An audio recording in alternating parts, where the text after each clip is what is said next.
আসসালামু আলাইকুম কবুতর প্রেমী সকল ভাই ও বন্ধুরা। আজকে আপনাদের সাথে কার্মিনা নিয়ে কিছু কথা বলবো। আসলে এই কার্মিনা ছাড়া কবুতর পালন একেবারেই অসম্ভব। আমরা কবুতরকে বিভিন্ন ধরনের খাবার খাইয়ে থাকি।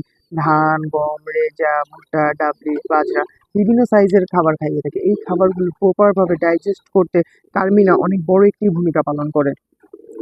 আমরা যারা কবুতর ফ্লাই করে সাধারণত আমরা কবুতরকে একবেলাই খাবার দিই। এই খাবার যদি প্রপার ভাবে কবুতরের ডাইজেস্ট না হয় তাহলে নেক্সট ডে সে কখনোই ঠিকঠাক ভাবে ফ্লাইং করতে পারবে না, ফ্লাইং এ তার ভালো পারফরমেন্স দেখা যাবে না। দেখা যাবে কবুতরটি কিছুটা ফ্লাই করেই নেমে গেছে কিংবা এদিক সেদিক বসে আছে।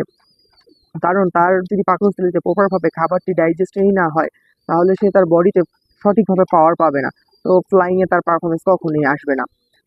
আবার দেখা যায় আপনার আমরা ব্রিডিং এর সময় বেবিদের এক্সট্রা কেয়ারের জন্য অনেক সময় হ্যান্ড ফিডিং করে থাকি। এখন দেখা যায় যে কবুতরের বাবা মা এক টাইপের খাবার খাওয়ায়, আমরা হ্যান্ড ফিডিং আরেক ধরনের খাবার খাওয়াই। তো অনেক সময় দেখা যায় কবুতরের বেবির পাকস্থলীতে সেই খাবারটা ডাইজেস্ট হতে একটু প্রবলেম হয়।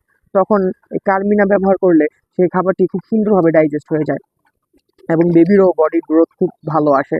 আবার যারা বিগিনার আছে বা যারা জব করতেছে তারা কবুতরকে বাজারে যে মিক্স খাবারটা আছে সেই খাবারটা প্রোভাইড করে। আপনি একটু খেয়াল করলে দেখবেন সেই খাবারটা প্রচুর পরিমাণের ময়লা থাকে। তো ডে বাই ডে যদি সেই খাবারটা কবুতরকে প্রোভাইড করা হয় তাহলে দেখা যাবে যে কবুতরের একটা পর্যায়ে গিয়ে বদহজম, বমি, পাতলা পায়খানা এই ধরনের প্রবলেমগুলো দেখা দিতেছে। তো এই বদহজম, বমি, পাতলা পায়খানা কবুতরের এই ধরনের মাল্টিপল প্রবলেমের সলিউশনের জন্য আপনারা কার্মিনা ব্যবহার করবেন। আপনারা যদি কবুতরকে এই কার্মিনার পানি দেন তাহলে দেখা যাবে বমি, বদহজম এগুলো খুব সুন্দরভাবেই সলভ হয়ে যাবে এই প্রবলেমগুলো। অনেকে অনেকভাবে কার্মিনার কস করিয়ে থাকে। বাট আমি আপনাদেরকে সাজেস্ট করব সপ্তাহে ২ দিন কবুতরকে এই কার্মিনার পানি দিবেন।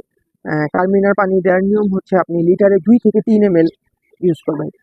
লিটারে ২ থেকে ৩ এমএল এই কার্মিনা ইউজ করবেন। স্ট্যান্ডার্ড মাপ হচ্ছে ২ এমএল, বাট আপনি যদি দেখেন যে আপনার কবুতর বমি করতেছে বা খাবারে অরুচি আছে তখন আপনি ৩ এমএল ইউজ করবেন লিটারে। আর এটি হামদর্দের একটি মেডিসিন, খুবই ভালো একটি মেডিসিন। আপনি আপনার বাড়ির আশেপাশে যেকোনো হিউম্যান ফার্মেসিতে এটা অ্যাভেলেবেল পাবেন। যেহেতু এটা একটা হিউম্যান মেডিসিন, তো আপনারা সপ্তাহে ২ দিন এই কার্মিনার পানি দিবেন লিটারে ২ থেকে ৩ এমএল। এভাবে আপনারা আপনাদের কবুতরের কার্মিনার কোর্স করাবেন। ভিডিওটি ভালো লাগলে অবশ্যই ভিডিওতে একটি লাইক দিবেন। আর এইরকম কবুতরের হেল্পফুল ভিডিও পেতে আমাদের চ্যানেলটি সাবস্ক্রাইব করে চ্যানেলের সাথেই থাকবেন। আসসালামু আলাইকুম।